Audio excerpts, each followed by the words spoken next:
All right, so recently I've been watching The Wire, which is not a new show. I mean, I think it's at least 20 years old now. So I want to talk about it. Um, Spoiler alert. At this point, I mean, it's so old that I don't feel bad about talking about what happens in the show. Not that I'm going to focus on any of that. I don't know that I'm actually going to cover any spoiler stuff. Um, yeah, I just want to talk about how I feel about it. Now, um, you don't need another person telling you how good The Wire is. Too many people are already extolling the virtues of that show.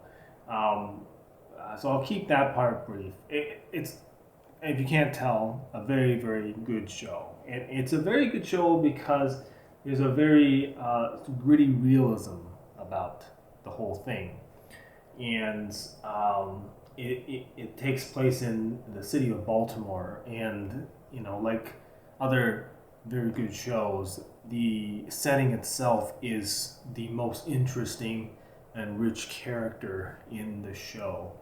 Um, and Yeah, so it's fantastic.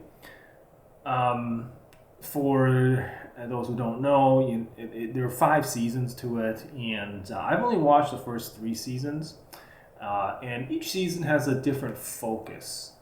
So the first season is just on the drug trade, the street level drug trade, and the cops that, um, police them. And then the second season is about the port in Baltimore. And then the third season is about politics. And then, the other 2 seasons I haven't seen, so I won't talk about them. One thing that's very striking to me watching this show today is that, um, it feels very much like Game of Thrones in some ways, um, but way better. I must admit when I watched Games of Thrones, I wasn't the hugest fan of that show. Like I saw that it was doing something interesting and different, but ultimately, I don't know that I was that invested in that world. With The Wire, it became apparent to me that that show's been doing all those interesting things, but like many, many years ago, and it's about a real place, and so I'm definitely a lot more invested in it. So what do I mean about doing these sort of interesting things? Well, for one, it does not hold back on violence, right? Just the way that Game of Thrones is. It's graphic. We don't sugarcoat anything. There's no dramatization. It's just, you know, if somebody is murdering somebody, you see it, and there's no melodrama associated with it. It just happens, and so it can be pretty jarring. It just comes out of left field, right? And it's something that Game of Thrones did too. It felt like characters weren't safe, and anytime they can be offed, right? Plot armor is not such a strong thing in either show, and so that's what made it kind of interesting. Right? There's a danger to this world. The Wire's been doing that for years, way before Game of Thrones. And then, the other thing is about obviously sexuality. Game of Thrones is notorious for having nudity and that kind of stuff. I would say The Wire has less of that, but certainly is very similar when it does show nudity. And it doesn't shy away from sexuality. And in fact, it even covers the LGBTQ spectrum of sexuality far more than Game of Thrones. And it did not shy from that even 20 years ago. So, yeah. These are things that I think made Game of Thrones an interesting show, and also makes The Wire interesting. Except The Wire is about a real place, and it's somewhat loosely based around sort of real life stuff, and so it feels much more interesting to me, much more gripping. I'm a lot more invested in The Wire. And so, in terms of the different seasons, I have to say, season one is just excellent. There's that gritty realism of how street level drug trafficking happens, and and what the cops have to do to combat that. And you're seeing it, and it's sort of in all its sort of explicit detail, seeing all these kind of little things that drug dealers have to do to kind of avoid being caught, or just avoid, not necessarily being caught, but like avoid prosecution. And you're also seeing that, like, in order for cops to make busts, they have to kind of let some things go, and then in order to gain information to make higher level busts. So it's not necessarily a perfect system, and so in that way cops kind of feel duplicitous because they have to they let some things go but not others, and make deals with certain people to catch other people. They're relying a lot on flipping soldiers in this sort of drug trade. The first season is really, really very good. Unfortunately, season two is not quite as strong.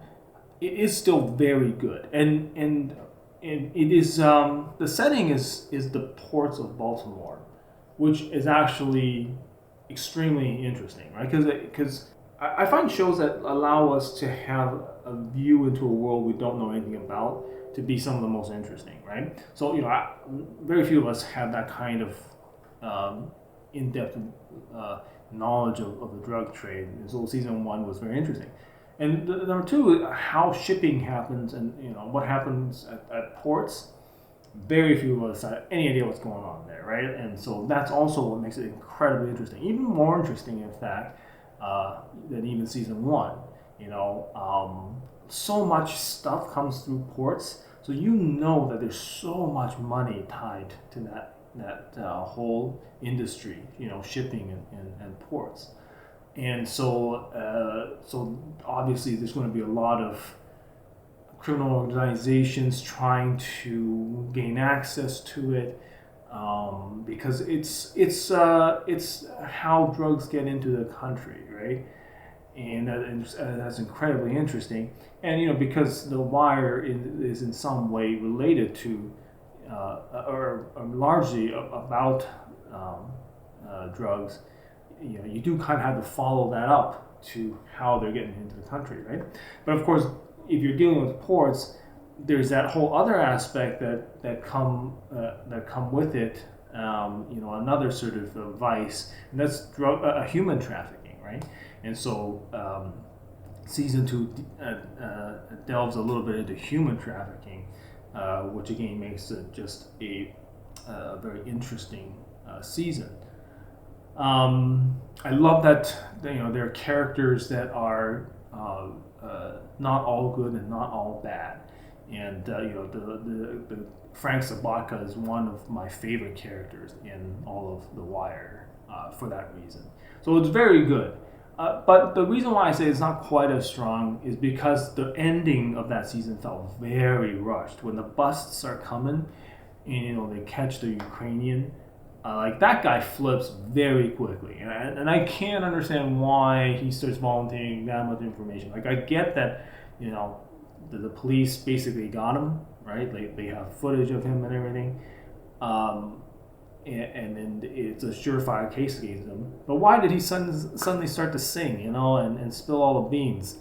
And that I can't quite understand, and it kind of feels like there's a lot of rushing in the last one or two episodes. The other issue that I have with season two, I think this is probably the only other issue I've had with season two, and is the introduction of this character, Brother Mouzone, who is straight up freaking cartoon, man. The guy, like, I get that he's trying, the show is trying to make him seem like this other worldly character, right? He's coming from New York, and he's got all this like mystique around him. He's got this reputation, but like him up in a suit and a bow tie, having him talk all funny, and like having him like read books and stuff like that. Man, he's straight up a cartoon, and so I do not like that character. But those are the two only sort of issues I have with season two. So season two is still a very strong season, and arguably dealing with the ports and human trafficking. Actually, the subject matter is actually more interesting.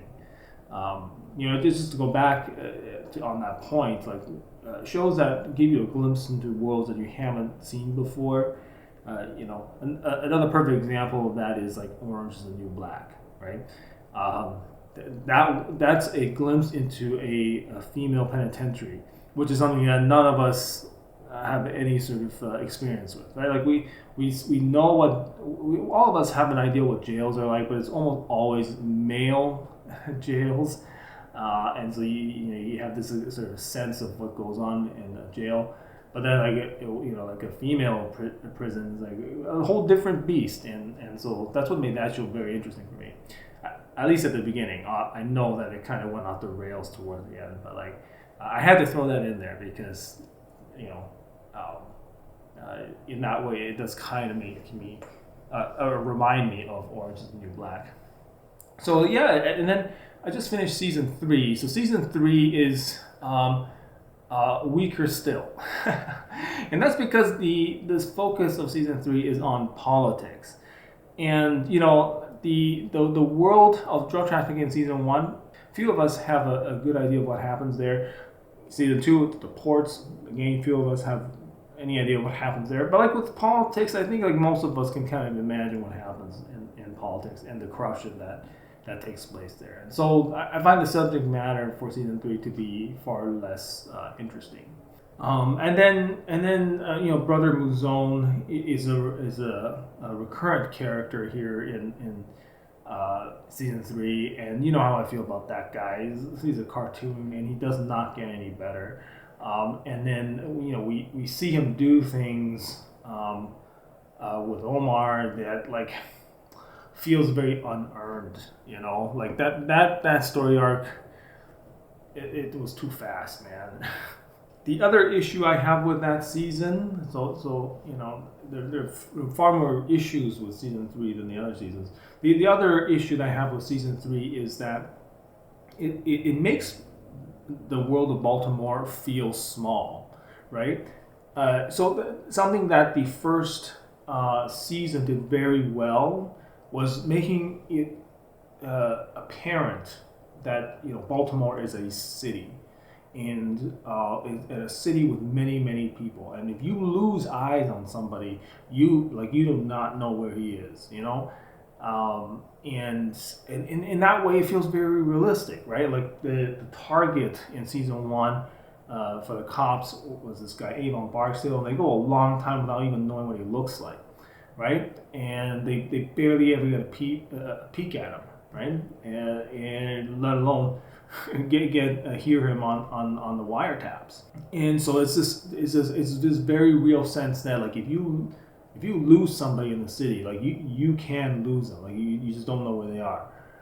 But then season 3 kind of undoes some of that because like characters start crossing paths that you be like, what? That seems way too convenient, and you don't know like even what purpose it serves, right? So the biggest example I can think of this is McNulty's relationship with Carcetti's campaign manager. He just like randomly meets her at I think some bar or some party or something. Oh no, it was a fundraiser. That was it. And then like they started having a relationship, and like she's intricately involved in this other sort of subplot involving Carcetti and the politics.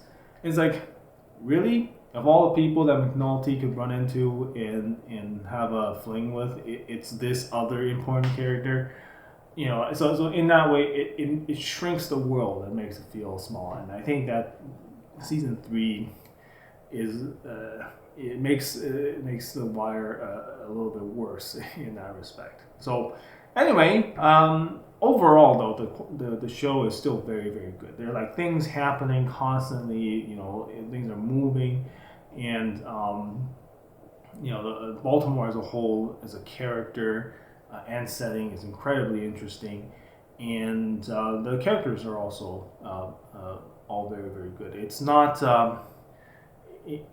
That's one thing I really like about The Wire is just like the characters are not all like obviously good and obviously bad, right? Like it's not just cops are good, drug dealers are bad, right?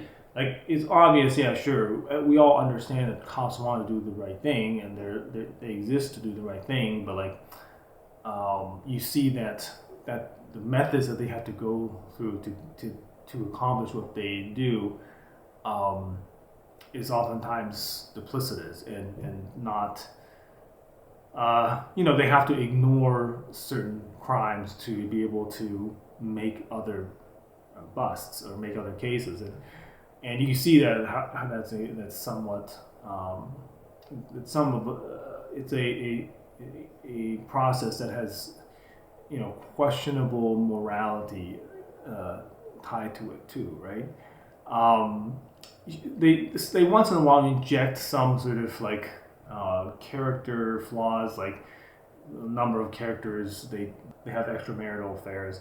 I feel like those are weak points. Like you don't, the show doesn't need to add that to give their characters depth, right? Like the way that they write the cops' investigations and jobs, like that does plenty already to add depth. Like they don't need to also make Bunk sort of like a cheating guy. They don't need to make Daniels a cheating guy.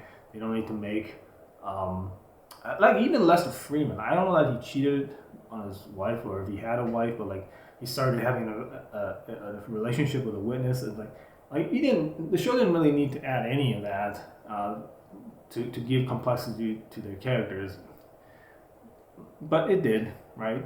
And then on the flip side, you know, with the you know, drug dealers and the bad guys, you can kind of see like a lot of them they're just doing what they have to get by, right? And a lot of them don't actually want violence, but are oftentimes forced into it in order to keep their you know, income going, and yeah, I don't know. Like obviously, at the end of the day, it's still bad. You know, the dealing drugs and cutting, you know, drugs and you know, this all this stuff does have a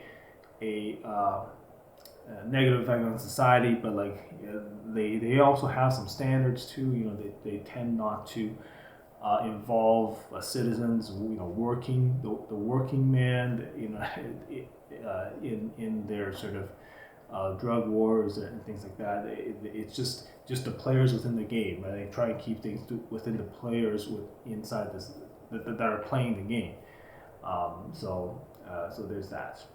Oh, one other thing I want to talk about is like you would assume that with the show being called The Wire, that The Wire would make or break, you know, all the cases in this show, right? But it actually the show actually treads a very careful line. You know, especially in season one, season two, like you see that that the process to get a wire going is a daunting one, right? Like to be allowed to do surveillance on people, you have to provide a lot of proof and paperwork, you know, and then once you're given the wiretap, you have to also make sure that the things that you're listening to is relevant, and you can't just listen willy nilly. And so it's really cool, right? Like most of us don't know about this type of thing, what goes on behind the wiretap. But the thing is, the show also does a great job in sort of showing you the power of the wiretap, but also how fragile it is, right? Like they can get some you know, big important information, but like the tap almost always stop working fairly quickly afterwards, and so then they had to rely on other sort of police work to actually make the busts. And I think season one and season two, they do a great job showing not just the strengths but also the weakness of a wiretap. Season three, I feel like they kind of go loose with it a little bit because it's more or less just running the entire season and happens in the background. They kind of just expect that the viewers at this point accept that a wiretap is going on and that it can spit out information. And so season three is a little bit loosey goosey with that. Again, it does make it a little bit weak. Season four is about education, and I haven't seen that season yet, but like education is another world that a lot of us have seen, and so it definitely makes it seem a lot less interesting. And then I think the season five is about journalism, which, admittedly, I think a lot of us, have some idea of what goes on there. So again, it's not a world that's particularly interesting. But anyway, I'm going to keep going with it, and that's it. That's my thoughts so far on The Wire. I do recommend it. You should definitely check it out if you haven't.